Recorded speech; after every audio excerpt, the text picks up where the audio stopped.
자동차 프린트물 아까 15번까지 봤고요. 16번 볼게요. 16번 보시면 운전 경력은 다 인정된다라고 적혀져 있죠. 운전 경력은 웬만한 것들 다 인정이 된다라고 보시면 돼요. 다 인정된다 이렇게 보시면 되고요. 뭐 군에서 운전병으로 운전한 그 경력이라든지 법인체에서 운전하던 경력 모두 다 인정이 돼요.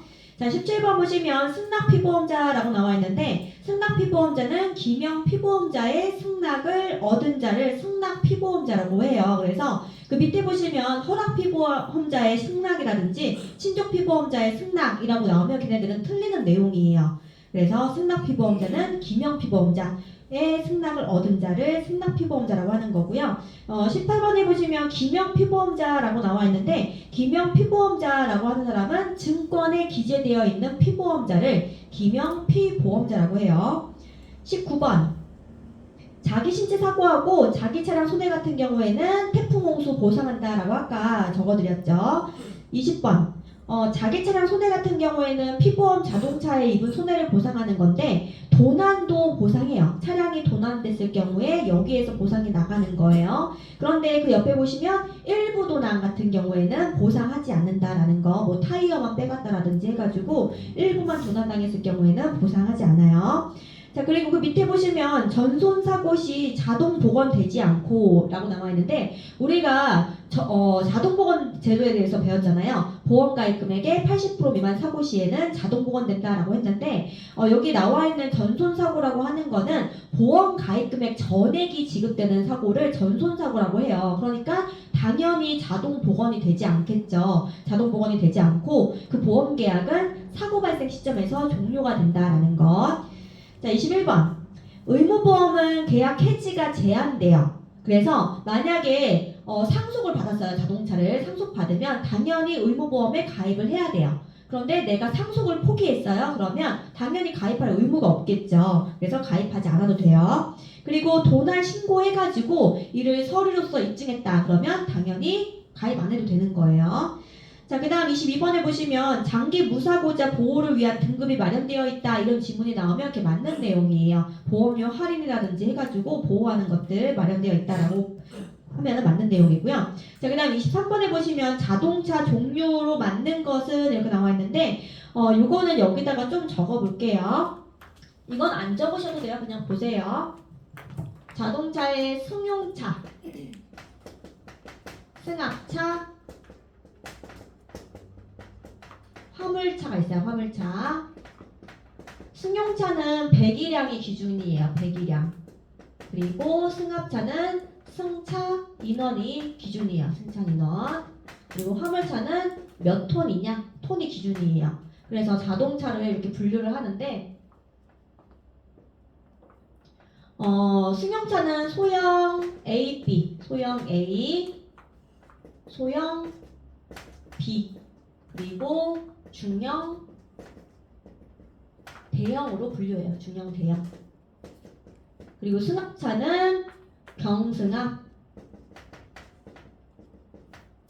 3종, 2종, 1종 이렇게 분류를 하고요. 화물차는 4종, 3종, 2종, 1종 이렇게 분류를 해요. 여기서 시험에 나오는 거는 중형 승용차. 중형 승용차는 배기량이 1600에서 2000cc 이하 자동차를 중형 승용차라고 해요. 그리고 승합차는 11인승 이상은 3종, 17인승 이상은 2종, 26인승 이상은 1종인데 26인승 이상은 1종 승합차다. 이게 시험에 나와요. 그리고 중형은 1600에서 2000cc 중형 승용차. 그리고 화물차 같은 경우에는 2.5에서 5톤 이하가 2종 화물차다라고 해가지고 요 세 가지가 시험에 나와요. 거기 프린트물에도 나와 있어요. 이걸 그린 이유는요. 동종의 차를 설명드리려고 그린 거예요. 지금 이렇게 빨간색으로 제가 이렇게 묶는 애들 있죠. 빨간색으로 이렇게 묶은 애들, 이렇게 묶은 애들은 같은 종류의 차라고 보는 거예요. 동종의 차다.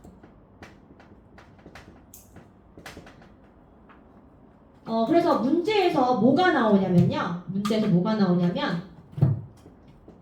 중형 승용차와 이거 아마 프린트물에도 적혀져 있을 거예요. 중형 승용차와 동종의 차가 아닌 것은 이렇게 문제가 나와요. 동종의 차가 아닌 것. 이렇게 물어보는 문제가 나오면 정답은 승합 2종이에요. 2종 승합차. 그래서 정답 요거 설명드리려고 요거 그려서 설명을 드린 거예요. 그래서 결론은 중형 승용차와 동종의 차가 아닌 것은 여기 지금 2종 승합차는 바깥에 있잖아요. 빨간색 테두리 바깥에 있으니까 얘는 동종의 차가 아니다라고 보는 거예요. 그래서 요거는 그림 굳이 그리실 필요 없어요. 그냥 결론만 나시면 돼요. 중형 승용차와 동종의 차가 아닌 것은 승합 2종이라고 보시면 돼요. 그래서 거기 다시 23번 보시면 자동차 종류 맞는 것. 승용차는 1600에서 2000cc 중형 승용차, 그리고 승합차 26인승 이상은 1종 승합차, 그리고 화물차 2.5톤에서 5톤은 2종 화물차, 그리고 그 밑에 보시면 마지막에 청소차는 화물차라고 기억을 해두셔야 돼요. 청소차는 화물차. 문제에서 뭐 특정 용도 자동차 이런 식으로 틀리겠네요. 청소차는 화물차고요. 자, 그 다음 세 번째 페이지로 갈게요. 세 번째 페이지 보시면 구종 건설기계라고 나와 있어요. 구종 건설기계는 의무 가입 건설기계예요. 의무보험에 가입해야 하는 건설기계를 구종 건설기계라고 하는 건데 얘는 건설기계 관리법에 적용을 받는 거예요. 건설기계잖아요. 그렇기 때문에 건설기계 관리법에 적용을 받는 거지 자동차 관리법에 적용된다라는 내용이 나오면 걔는 틀리는 내용이다라고 보시면 돼요. 그래서 구종 건설기계에 뭐가 있는지 거기 밑에 적혀져 있는데 먼저 덤프트럭, 그리고 타이어식 기중기, 타이어식 굴삭기, 콘크리트 믹서 트럭, 그리고 트럭, 지게차, 도로보수 트럭 이런 것들은 구종 건설기계에 해당한다라고 보시면 되고요. 자, 세 번째 줄에 보시면 이제 특정 용도 자동차라고 나와 있는데 특정 용도 자동차는 말 그대로 특정한 용도에 사용되는 자동차라고 보시면 돼요. 특정한 용도에 사용되는 자동차. 그래서 여기에 해당하는 거는 현금수송차, 이동도서관차, 체열차, 소독차 이런 것들이 특정 용도 자동차라고 보시면 돼요. 그 밑에 보시면 무한궤도식 건설기계에는 일반 건설기계다. 요 지문 그대로 나와요. 그래서 이거 맞는 내용. 자, 그 밑에 화물 자동차가 아닌 것은 이렇게 문제에서 묻는 문제가 있어요. 정답은 덤프트럭이에요. 덤프트럭은 아까 위에서 했죠. 구종 건설기계라는 거. 그래서 그 밑에 같은 지문으로 나오는 게 같이 지문으로 나오는 게 탱크로리, 살수 자동차, 벌크 트럭 이런 것들은 화물 자동차에 속하는 거예요. 그래서 덤프트럭은 화물 자동차가 아닌 것. 24번 방금 했죠. 중형 승용차와 동종의 차가 아닌 것은 승합 2종이다. 25번 보험료 분할 납부 시 보험회사에 보험료를 납입하지 않으면 보상하지 않아요. 당연하죠. 보험회사는 보험료를 받아야지 책임진다라고 했잖아요. 그렇기 때문에 보험료를 납입하지 않으면 보상하지 않고요. 그리고 그 밑에 보시면 분할 납입 시 납입 최고 기간은 30일이다라는 거. 26번 가불금이라고 하는 게 있는데요. 가불금은 가지급보험금하고 거의 비슷한 개념이라고 보시면 돼요. 그래서 얘는 보험회사의 책임이 없으면 명백하게 없다면 보상하지 않는다라는 거 그 내용 보시면 되시고요. 자, 그 다음에 27번에 보시면 자동차 보험에 가입을 하면은 가족한정 특약이라고 하는 게 있어요. 가족한정 특약에는요, 형제, 자매, 조부모, 손자녀는 가족이 아니에요. 그렇지만 사실혼 배우자 같은 경우에는 가족에 해당한다라는 것. 28번에 보시면 기왕증도 감액한다라고 나와 있는데 기왕증이라고 하는 거는 내가 이미 아팠던 증상이에요. 내가 가지고 있었던 아픈 병들 있잖아요. 그런 것들이 기왕증이라고 하는 건데 기왕증 같은 경우에는 감액한다. 그래서 사고로 인해서 추가된 부분에 한해서만 보상을 하는 거예요. 그래서 어떤 사람이 목 디스크로 계속 치료를 받고 있었어요. 그러다가 사고가 났다. 라고 해가지고 목 디스크 치료 받으면 보상이 안 나갈 수도 있다는 얘기예요. 왜냐하면 기존에 갖고 있었던 증상이잖아요. 그렇기 때문에 추가된 부분에 한해서만 보상이 된다라고 보시면 되고요. 자, 29번에 보시면 교통사고 처리 특례법이라고 해가지고 우리가 지난 시간에 배웠던 내용도 나와 있는데 자동차 종합보험에 가입해서 피해자의 손해를 모두 배상할 수 있다면 보험가입의 특례를 적용해서 형사처벌을 받지 않는다라고 하는 게 교통사고 처리 특례법의 주요 내용이에요. 그런데 사망이나 뺑소니, 중상해 같은 경우에는 불구, 불치, 난치를 중상이라고 하는 거예요. 그래서 이 중상의 기준에 한시 후유장애는 들어가지 않아요. 문제에서 중상에 해당하지 않는 것은 이렇게 묻는 문제도 있거든요. 한시 후유장애는 중상에 해당하지 않아요. 그래서 불구불치, 난치 그리고 12대 중과실 같은 경우에는 보험가입의 특례를 인정하지 않아서 형사처벌을 받는다라는 것. 30번 자동차 보험 정계약과 갱신계약 동일 조건에 해당하는 것을 고르는 문제 이런 것들이 나오는데 관용자동차 같은 경우에는 피보험 자동차가 동일해야지 정계약과 갱신계약이 동일한 조건이다라고 보는 거예요. 왜냐하면 관용자동차 같은 경우에는 운행하는 사람이 달라질 수도 있잖아요. 그렇기 때문에 정계약과 갱신계약이 동일 조건이 되려면 피보험 자동차가 동일해야 돼요. 그런데 문제에서는 피보험자라고 틀리게 나와요. 그래서 피보험 자동차가 동일해야 한다.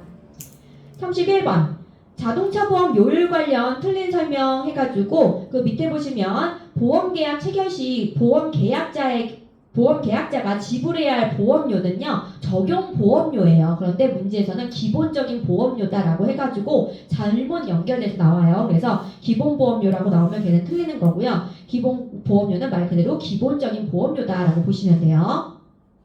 32번 대인배상 2라고 하는 게 있어요. 이거는 그 옆에 보시면 자동차 취급업자는 피보험자가 아니다라고 나와 있는데 옆에다가 다시 쓸게요. 뭐라고 적으시냐면 승낙 피보험자로 보지 않는다라는 거예요. 승낙 피보험자로 보지 않는다.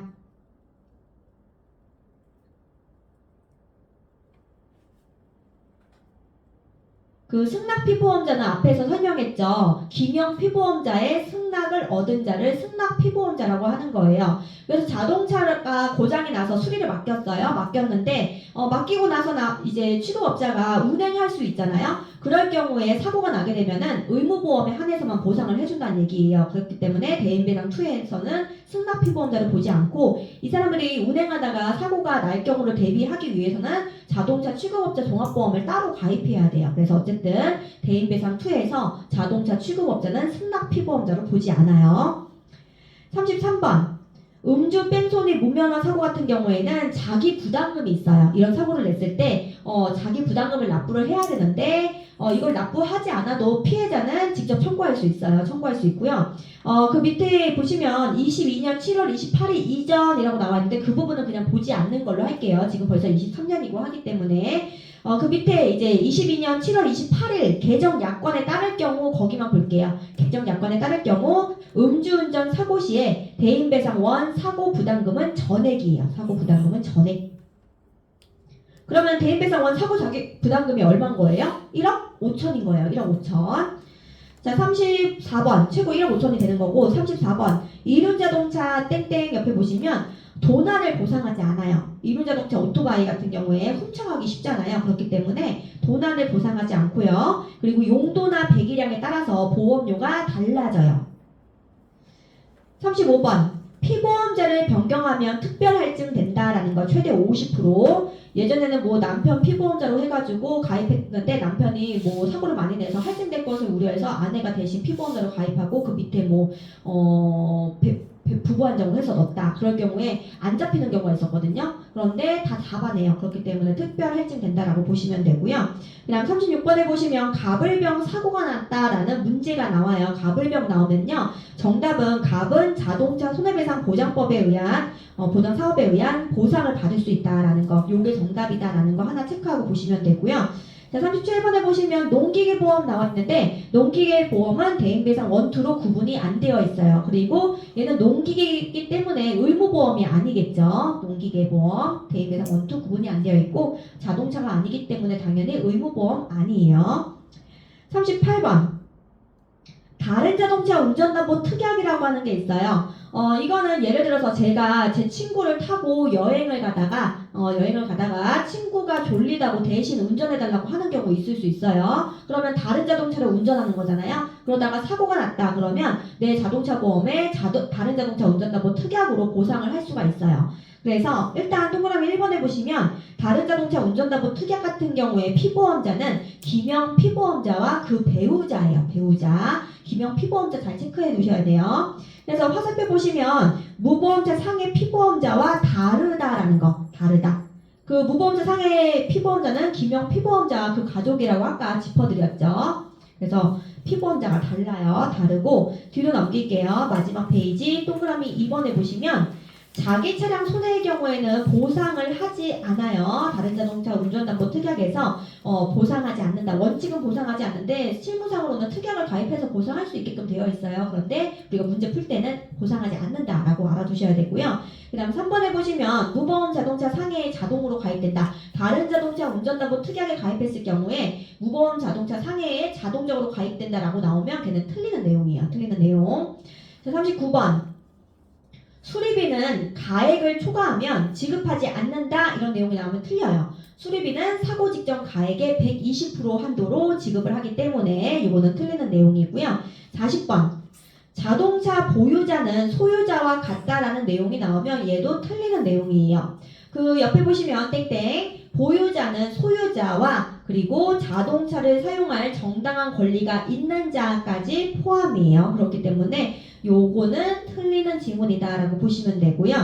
41번 자동차 손해배상 책임의 면책 조건이라고 하는 게 있어요. 면책이라는 거는 책임을 면하는 거죠. 그래서 그 조건은 땡땡 밑에 보시면 조건부 무과실 책임주의예요. 조건부 무과실 책임주의라고 부르는 거고요. 문제에서는 과실 책임주의라고 한다 이런 식으로 틀리겠네요. 그래서 자동차 손해배상 책임의 면책 조건은 조건부 무과실 책임주의다. 그래서 그 밑에 보시면 괄호 안에 얘는 승객이 사망했을 때하고 승객 이외의자가 사망했을 때의 면책 조건이 달라요. 그래서 일단은 제가 밑에 1, 2, 3번 적어놓은 거는 승객 이외의자가 사망했을 때의 면책 조건을 적은 거예요. 동그라미 1번부터 3번까지는 승객 이외의자가 사망했을 때의 면책 조건을 적어놓은 거예요.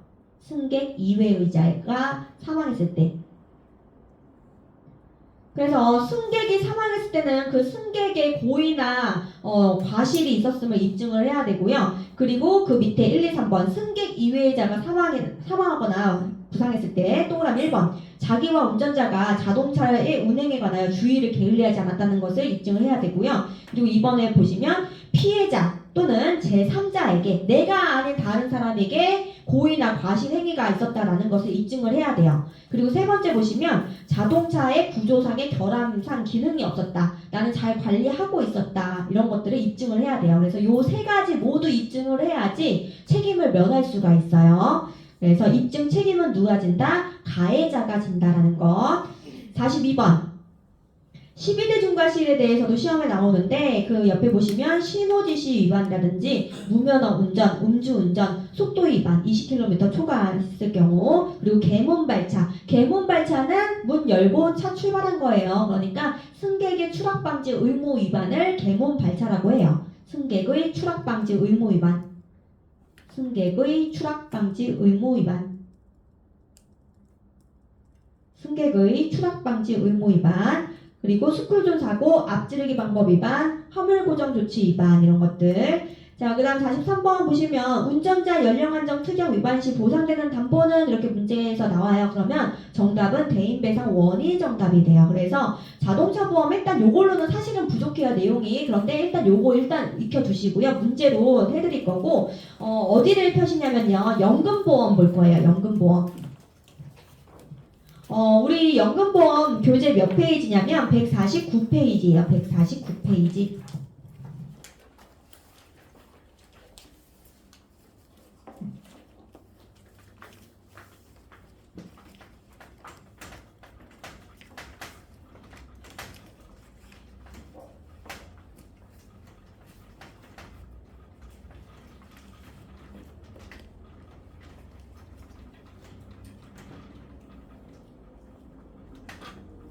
어, 149페이지 연금저축보험의 이해 보시면은 어디를 가시냐면 2번으로 갈게요. 2번 법률에 의한 장기저축제도라고 나와 있고요. 1번에 보시면 법률 근거가 시험에 나와요. 연금저축의 근거법은 이렇게 물어봐요. 근거법은 소득세법이에요. 소득세법.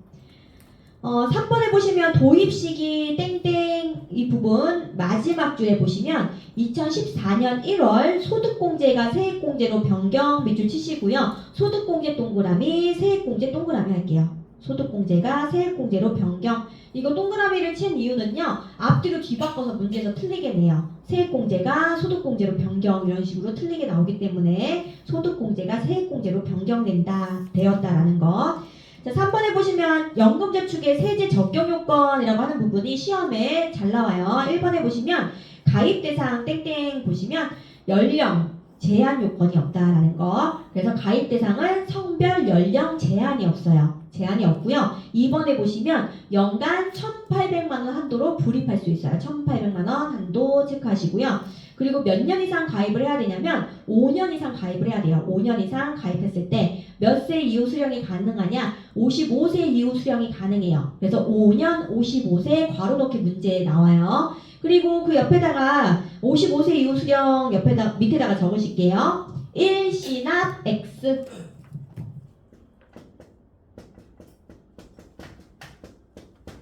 보험료 연금저축 한 번에 받는 건 안 돼요. 일시납은 일시납이 아니고 일시금이다. 일시금. 잘못 적었어요. 일시금 수령은 안 된다.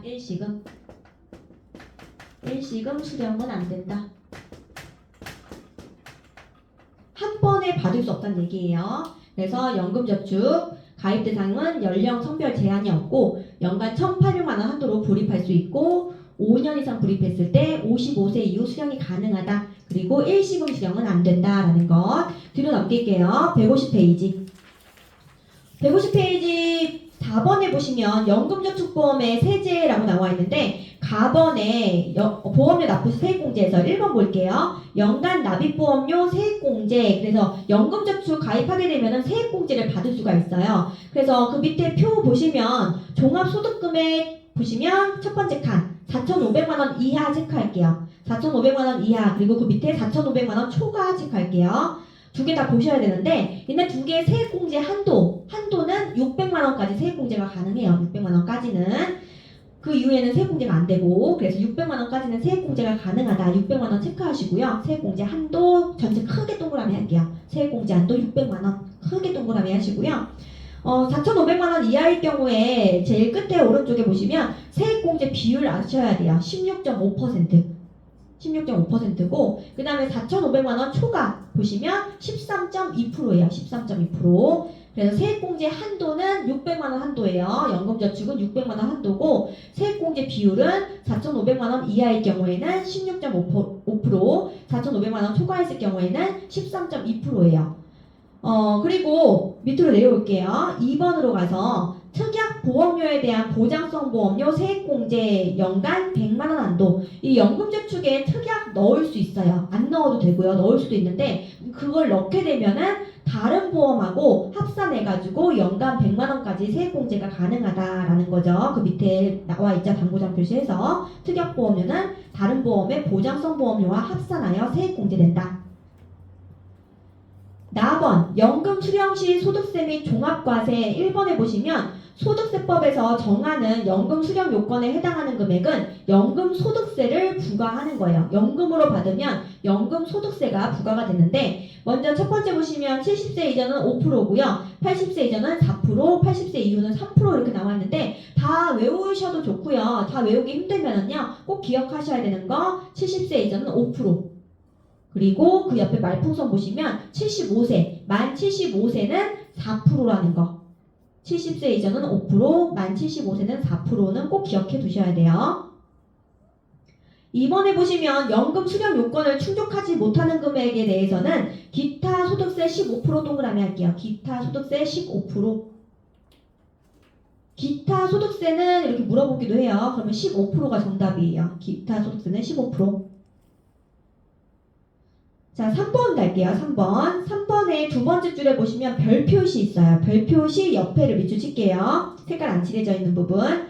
연금 계좌에서 인출하는 연간 연금 수령 금액이 1,200만 원을 초과하는 경우 계약자의 다른 소득과 합산하여 종합 과세한다까지 체크할게요.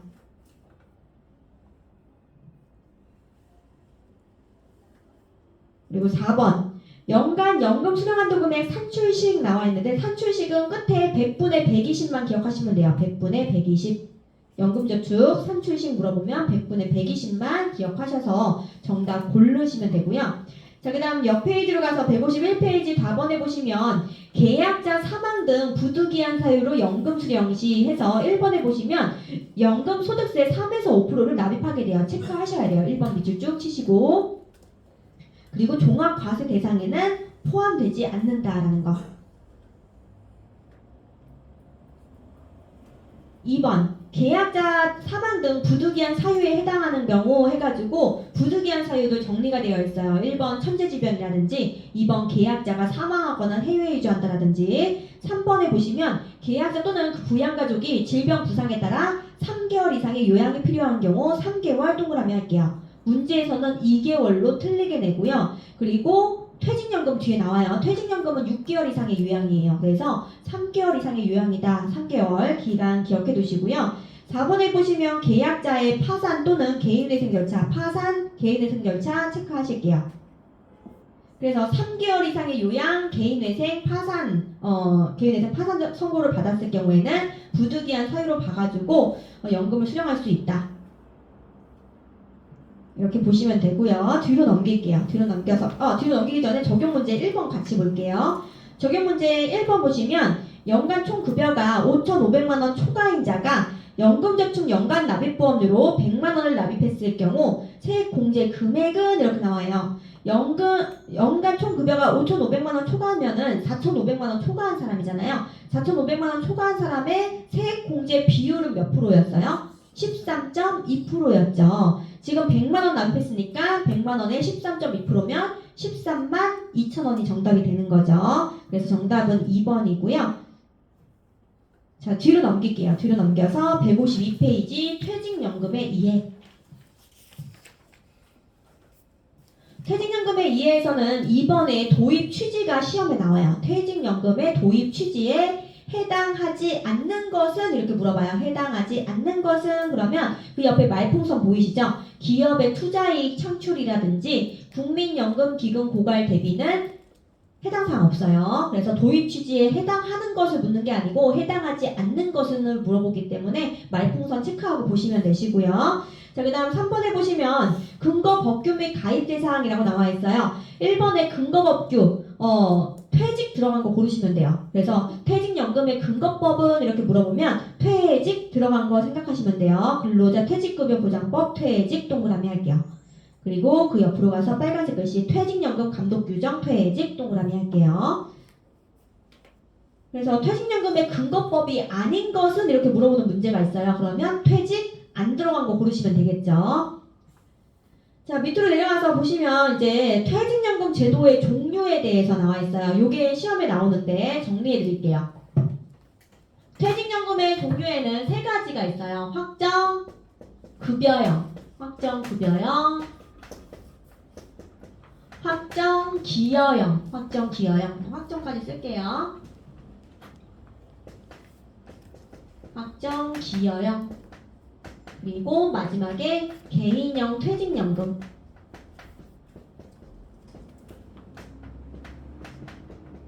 IRP라고 해요. IRP. 그래서 퇴직연금의 종류에는 세 가지예요. 확정급여형, 확정기여형, 개인형 퇴직연금 IRP 이렇게 세 가지인데 문제에서 물어봐요. 뭐라고 물어보냐면 다음 중 퇴직연금의 형태에 해당하지 않는 것은 이렇게 물어봐요. 해당하지 않는 것은 책에도 나와 있는데 확정저축형이 정답이에요. 그래서 어쨌든 이렇게 세 가지 급여형, 기여형, 개인형 퇴직연금 이렇게 세 가지가 있다라고 보시면 되고요. 먼저 확정급여형 설명드릴게요. 확정급여형, 급여는 월급 생각하시면 되죠. 월급 누가 줘요? 사장님이 주죠. 사장님 다른 말로 사용자라고 해요. 얘는 사용자가 관리하는 거예요. 사용자가. 확정급여형은 사용자가 관리하는 거고요. 얘는 사회적립 100%예요. 사회적립 100%. 기준연도 보셔야 돼요. 2022년 기준으로 했을 때 사회적립 100%예요. 옛날 문제가 가끔 나오기도 해요. 그래서 여기다가 적어드릴게요. 2019년에서 기준연도가 2019년에서 2021년 이렇게 나오면요. 사회적립 90%예요. 그런데 아마 안 나올 거예요. 그래도 혹시 모르니까 정리를 좀 해드릴게요. 그래서 확정급여형 기준연도 2022년 기준이면 사회적립 100%고 2019년에서 21년 기준이면 사회적립 90%예요. 그리고 얘는요, 중도에 인출이 안 돼요. 중도 인출이 안 되기 때문에 퇴직급여가 확정적으로 지급이 된다. 퇴직급여가 확정된다.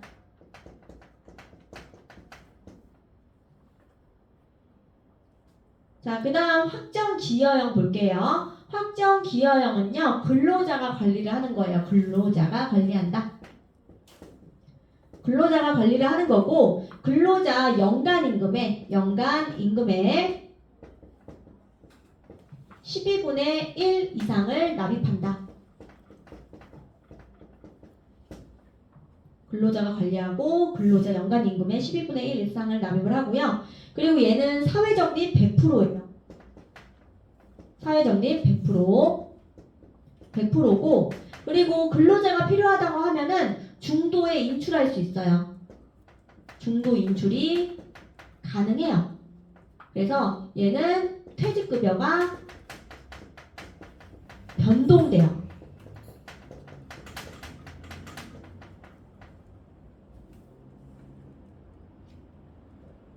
확정기여형은 근로자가 관리하고 근로자 연간임금의 12분의 1 이상을 납입하고 사회적립 100% 중도의 인출이 가능하기 때문에 퇴직급여가 변동된다.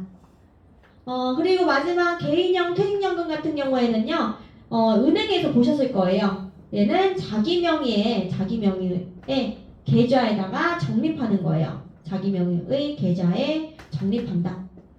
자기 명의의 계좌에 적립을 하는 거고요. 그리고 자영업자도 가입이 가능해요.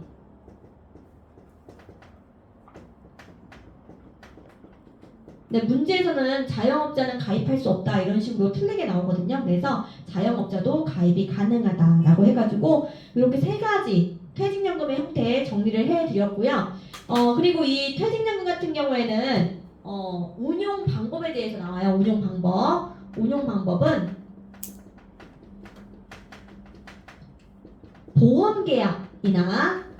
보험계약이나 신탁계약의 형태로 운용을 해요. 신탁계약이라고 하는 거는 예금, 적금을 얘기를 해요. 예금, 적금. 보험계약이나 신탁계약의 형태로 운영한다. 그리고 마지막 퇴직연금 사업자로 등록할 수 없는 자. 퇴직연금 사업자 할 수 없는 곳 두 군데가 있어요. 우체국 그리고 저축은행. 우체국, 저축은행은 퇴직연금 사업자로 등록할 수 없어요. 그래서 이렇게 해가지고 정리를 해드렸고요. 다시 교재를 볼게요. 교재 보시면 152페이지 퇴직연금 제도의 종류에서 1번에 보시면 확정급여형 퇴직연금 제도 해서 그 위에 보시면 확정저축형이라는 용어는 없다라고 나와 있죠. 이 확정급여형은 2번에 보시면 사용자가 직접 운용한다라는 거, 사용자가 운용을 하는 거고, 그리고 3번도 체크하고 보실게요. 사용자의 운용 결과에 따라 사용자가 납입할 부담금 수준이 변동된다. 지금 여기 보시면은 확정기여형 같은 경우에 퇴직급여가 변동된다라고 하는 부분 있죠. 제가 적어놨죠. 여기 변동 들어갔다고 해서 무조건 확정기여형이라고 보시면 안 돼요. 퇴직급여가 변동되는 것은 확정기여형이고요. 그리고 사용자 부담금의 수준이 변동된다라고 하는 것은 확정급여형에 대한 내용이에요. 그래서 좀 구별해서 기억을 해두셔야 되고요. 자, 그 다음 옆 페이지로 가서 2번에 보시면 확정기여형 퇴직연금제도 이렇게 나와 있죠. 얘는 1번에 그 줄 끝에 가서 보시면 퇴직급여가 변동되는 제도라는 거, 변동된다. 퇴직급여가 변동. 그리고 2번에 보시면 연간임금의 12분의 1 이상을 부담금으로 납부를 하고 3번 근로자가 운용 방법을 결정한다. 그리고 3번 개인형 퇴직연금 제도 IRP 얘는 첫 번째 줄에 보시면 자기 명의의 계좌에다가 적립을 하는 거고요. 그리고 4번으로 가서 4번 끝에 가서 보시면 2017년 7월 26일부터 자영업자, 직역연금 가입자 등 모든 취업자가 가입할 수 있다. 그래서 자영업자도 가입이 가능하다라고 보시면 돼요. 밑으로 내려올게요. 밑으로 내려와서 퇴직연금 적립금 운용해가지고 1번 적립금 운용 방법은 방금 설명드렸죠. 보험계약이나 신탁계약의 형태로 운용한다라고 했고요. 그 밑에 보시면 복권기금 운용이라고 하면은 걔는 틀리는 내용이라는 거예요. 복권기금 운용은 아니다. 뒤로 넘길게요. 154페이지.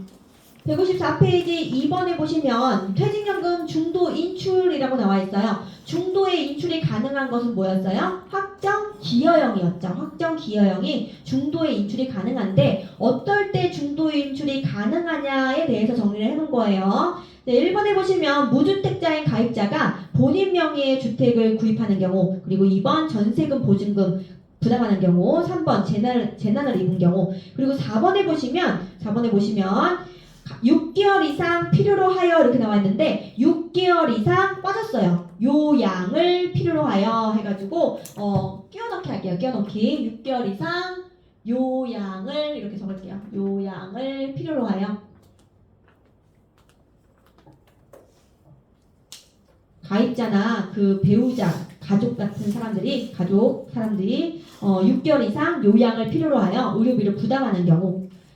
아까 전에 연금저축은 몇 개월 이상이었어요? 3개월 이상 요양이었죠. 퇴직연금은 6개월 이상의 요양이고요. 그리고 5번에 보시면 5년 이내에 그 옆으로 가서 보시면 가입자가 파산 선고를 받은 경우 파산 선고 밑줄 칠게요. 5년 이내에 파산 선고. 그리고 6번에 보시면 5년 이내에 개인회생 절차 밑줄 칠게요. 5년 이내에 파산, 5년 이내에 개인회생 절차. 아까 연금저축은 그냥 개인회생 파산이었어요. 그런데 퇴직연금은 5년 이내라는 기간이 들어가죠. 5년 이내에 개인회생 파산. 그래서 요 조건들 보시면 되고요. 그 밑에 보시면 당구장 표시 인출 순서라고 나와 있죠. 인출 순서, 중도 인출 순서에 대해서 시험에 나와요. 그래서 인출 순서를 알아두셔야 되는데 얘는 앞에 단어들만 따서 외우실게요. 과세 제외금액 해가지고 과세 동그라미 하시고요. 그 화살표 옆에 2연 동그라미 하시고, 그리고 화살표 옆에 그 밖에 과세 2연 그 밖에 이렇게 외워두세요. 이거는 세금이 적은 것부터 빼낸다라고 보시면 돼요. 명칭이 이러하다라고 보시면 되고요. 어쨌든 인출 순서가 시험에 나오기 때문에 과세 2연 그 밖에 이렇게 순서대로 외워두시면 되시고요. 그리고 또 하나 2연 퇴직소득 밑줄 칠게요. 2연 퇴직소득 밑줄 치시고요. 밑줄 치시고 밑으로 빼가지고 적을게요. 적용세율이라고 적을게요. 적용세율 땡땡 70%라고 적을게요. 문제에서 물어봐요. 2연 퇴직소득의 적용세율은 이렇게 물어봐요. 정답은 70%예요. 70%. 밑으로 내려와서 퇴직연금 관련 세제 1번 세액공제 혜택에서 두 번째 줄에 보시면 초록색 칠해져 있는 부분 연간 900만원 한도로 세액공제 된다. 세액공제 받을 수 있다. 그래서 그 밑에 당구장 표시 보시면 600만원까지는 연금저축 불이백과 합산해서 적용을 하고 퇴직연금에 납입한 부담금은 300만원 추가공제. 그래서 연금저축 600만원, 퇴직연금 300만원 합산해서 900만원까지 세액공제가 가능하다라고 보시면 돼요. 옆 페이지로 가서 155페이지 퇴직연금 주요 내용에서 구분 밑에 첫 번째 칸 퇴직연금 사업자 등록 대상이라고 나와 있는데 퇴직연금 사업자 등록 대상은 옆으로 가서 당구장 표시 저축은행, 우체국은 등록할 수 없다라는 거 불가하다. 저축은행, 우체국은 퇴직연금 사업자로 등록할 수 없어요. 자, 그다음 밑으로 쭉 내려올게요. 쭉 내려와서 다섯 번째 칸 보시면 연금 규약 작성에 대해서도 시험 문제에 나와요. 연금 규약 작성 옆으로 가서 사용자는 근로자 대표의 동의를 얻어서 퇴직연금 규약을 작성하고 이를 고용노동부 장관에 신고한다. 밑줄 쭉 치시고 보실게요. 그리고 밑에서 두 번째 칸 보시면 퇴직급여 수령이라고 나와 있죠. 퇴직급여 수령은 옆으로 가서 첫 번째 일시금, 연금 둘 다 가능해요. 아까 연금저축은 일시금 수령 된다고 했어요? 안 된다고 했어요? 안 된다라고 했죠. 퇴직연금은 일시금, 연금 둘 다 가능해요. 그런데 연금으로 받으려면요. 그 밑에 연금 수급 자격이라고 나와 있죠. 연금으로 받으려면 땡땡 10년 이상 가입을 해야지 연금으로 받을 수가 있어요. 그리고 세 번째 보시면 연금 수급 자격에 미달 시에는 일시금으로 수령한다라는 거. 일시금으로. 그래서 10년이 경과하지 않으면 일시금으로 받는다라고 보시면 돼요. 그럼 문제 지문에서 이렇게 나와요. 중도 명예퇴직 시 10년이 경과하지 않아도 퇴직연금으로 받을 수 있다. 맞아요? 틀려요? 틀리는 거죠. 10년이 경과해야지 퇴직연금 받을 수 있는 거죠. 그런 내용들 시험에 나온다라고 보시면 되고요. 연금저축 퇴직연금 같은 경우에는 세 문제가 출제가 돼요. 연금저축 퇴직연금은 세 문제. 10번, 11번, 12번이 여기에 해당해요. 10번, 11번, 12번. 10번, 11번, 12번이 거기에 해당하는 문제고요. 우리 모의고사 볼게요. 모의고사 16, 17, 18 거기에 10번, 11번, 12번에 해당하는 문제를 볼게요.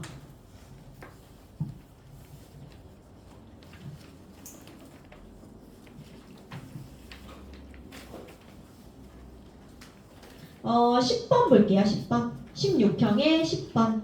보시면 세제 적용 요건을 갖추기 위한 연금저축보험 불이금액의 한도는 이렇게 나와 있죠. 연금저축보험의 불이금액의 한도는 얼마라고 했냐면 연간 1,800만 원 한도라고 했죠. 1,800만 원 한도. 그래서 정답은 3번이에요. 11번. 연간 연금 수령 한도 금액 산출식으로 올바른 것은 산출식은 끝에 100분의 120만 보시면 된다라고 했죠. 100분의 120. 12번. 다음 중 확정급여형 퇴직연금 제도에 대한 설명으로 맞는 것은 요거 한번 풀어보세요. 확정급여형 퇴직연금 제도.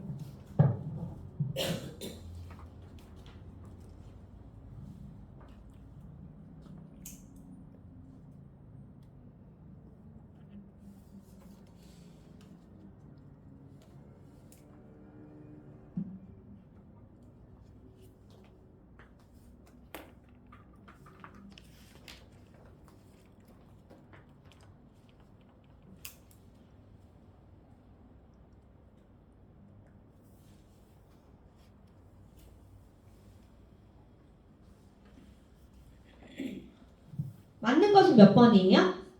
2번이죠. 운용 결과에 따라 사용자가 납입해야 할 부담금 수준이 변동돼. 17형 갈게요. 17형의 10번 볼게요. 17형의 10번. 17형의 10번 보시면 연금저축보험의 세제 적용 요건으로 맞는 것은 이렇게 나와 있죠. 세제 적용 요건 가입 대상에 제한이 있어요? 없어요? 없다라고 했죠. 가입 대상에 제한이 없고 연간 1,800만 원 한도로 불입했을 때 5년 이상 불입하고 55세 이후에 수령이 가능하다라고 했어요. 그러면 맞는 것은 몇 번이 정답이 될까요? 4번이 되는 거죠. 가입 대상은 성별, 연령별 제한이 없다. 11번. 연금저축보험 가입 후 연금 수령 시 연금 소득세율 중 맞는 것은 정답은 몇 번일까요? 정답은 3번이죠. 70세 이전은 5%, 만 75세는 몇 프로라고 했어요? 4%라고 했죠. 12번. 퇴직연금 사업자로 등록할 수 없는 곳은 어디예요? 저축은행이죠. 4번. 저축은행, 우체국은 퇴직연금 사업자로 등록할 수 없다. 18형 갈게요. 18형 10번. 18형의 10번 보시면 총소득 5,500만원 초과인자가 연금저축 연간 납입보험료로 100만원을 납입했을 경우 세액공제 금액은 이렇게 나와있죠. 세액공제 금액 4,500만원 초과했을 경우에는 비율이 몇 프로였어요? 13.2% 해서 2번 13만 2천원이 되는 거고요. 4,500만원 이하일 경우에는 비율이 몇 퍼센트라고 했어요? 16.5%라고 했죠. 11번. 연금 소득세율 중 올바른 것은 몇 번이 정답이 되는 거예요? 70세 이전은 5%. 그래서 정답은 2번. 12번. 2년 퇴직소득에 대한 연금 수령 시 적용 세율은 아까 몇 프로라고 했어요? 70%라고 했죠. 2년 퇴직소득 70%. 그래서 정답은 2번. 여기까지 하고 쉬었다가 2시 35분에 시작할게요. 2시 35분에 모의고사 볼게요.